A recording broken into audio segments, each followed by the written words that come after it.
Hello, and welcome to Five for Friday for this Friday, April 1st. Lots of interesting stories, so make sure you also check out the newsletter attached in the comments section, which is just chock full of hyperlinks. So let's get started. Story number one. The question is, are we headed toward a recession? The answer is unclear.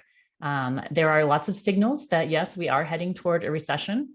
But then we see things like the rate of business travelers is going up dramatically, especially among small and medium-sized businesses. And apparently we're running out of hangar space for private jets. So what's the right signal to determine if we're headed towards a recession? According to Alan Greenspan, we should be following sales of men's underwear, which is his signal. So you can read more about that in the newsletter, but it did not share any data on any changes in those sales. So on to story number two, reduce, reuse, and recycle. Some new products that are being introduced that use recycled components. One is roof shingles. One of the leading manufacturers of roof shingles for homes is now trying to incorporate recycled shingles, which is a big issue in terms of what to do with them, keeping them out of landfills. So that's a start. Also, chemists are working on developing new plastics that will be easier to either recycle or break down so that they don't end up, living in those landfills as well forever and ever. And then finally, aluminum, because our demand for aluminum is going up here in the country and our supply, which often comes from Russia, is diminished at this point in time. The people using aluminum are finding new ways to track that down, including seeking out recycled cans, old cars, and anything else that has aluminum in it that can be recycled and reused. So interesting story there. Moving on to our set of stories number three. These have to do with autonomous vehicles. The big news this week is that the federal government has issued new standards in what's required for a car to be manufactured, and cars no longer are required to have things like a steering wheel or a brake pedal, which is a nod to those autonomous vehicles. We may start seeing rather than a driver's seat, the seats faced inward as we see more and more of those autonomous vehicles. And then Waymo, a company that has a robo-taxi, has been expanding its use of that taxi in the Silicon Valley area and plans to also move into Phoenix and introduce their autonomous semi-trucks as well. So personally, I still love driving my own car that I drive with my brake pedal and my steering wheel. So we'll see where this all heads.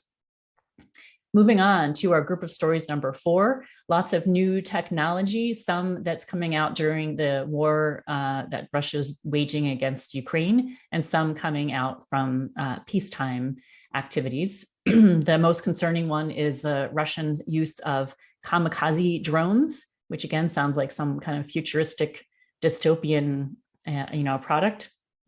And then the U.S. government Department of Defense is looking to use AI software to help in medical triaging with the idea that humans are more biased. Is that a good thing?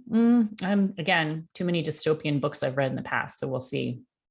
In the more positive news, we're seeing more and more use of 3D printing for things like homes, using special kinds of concrete or even concrete with recycled glass. And then a cool new software that's being developed by Adobe, which is an augmented reality so that you can do your online shopping and then take your phone, get a picture of the product that you're using and kind of see it in your own home at its actual size. So maybe if you're looking for a sofa online, you can see what it might look like in your home. So very interesting, might change a lot of what goes on with online shopping for business to consumer or business to business. So think about that. And then finally, a whole lot of stories about big businesses and big tech in the news. Again, that's kind of my thing that I'm always looking for. So it turns out that the new CEO of Intel in his first year there made over 1,700 times the average salary of an Intel employee, which I would imagine is a pretty decent salary anyway. So interesting signal there. I also saw a report that said that people who have graduated from an MBA program are more likely statistically to increase profits by cutting salaries rather than increasing revenue.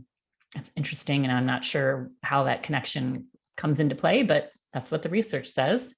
Meanwhile, Facebook has been found to be using a smear campaign, hiring someone to help them use some tactics against their rival TikTok by posting letters to the editor and other news stories implying that there's a problem with what's going on there. And other news, some new investments for super rich people include mobile home parks and commercial buildings that they would then allow small businesses to rent to own.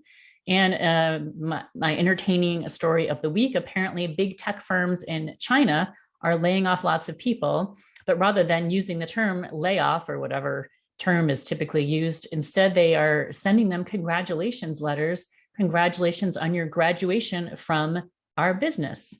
So that's a very interesting message to share when you're getting laid off. So those are my stories for this week. Again, make sure you check out the actual newsletter in the comments below. Have a great weekend, and we'll see you next week.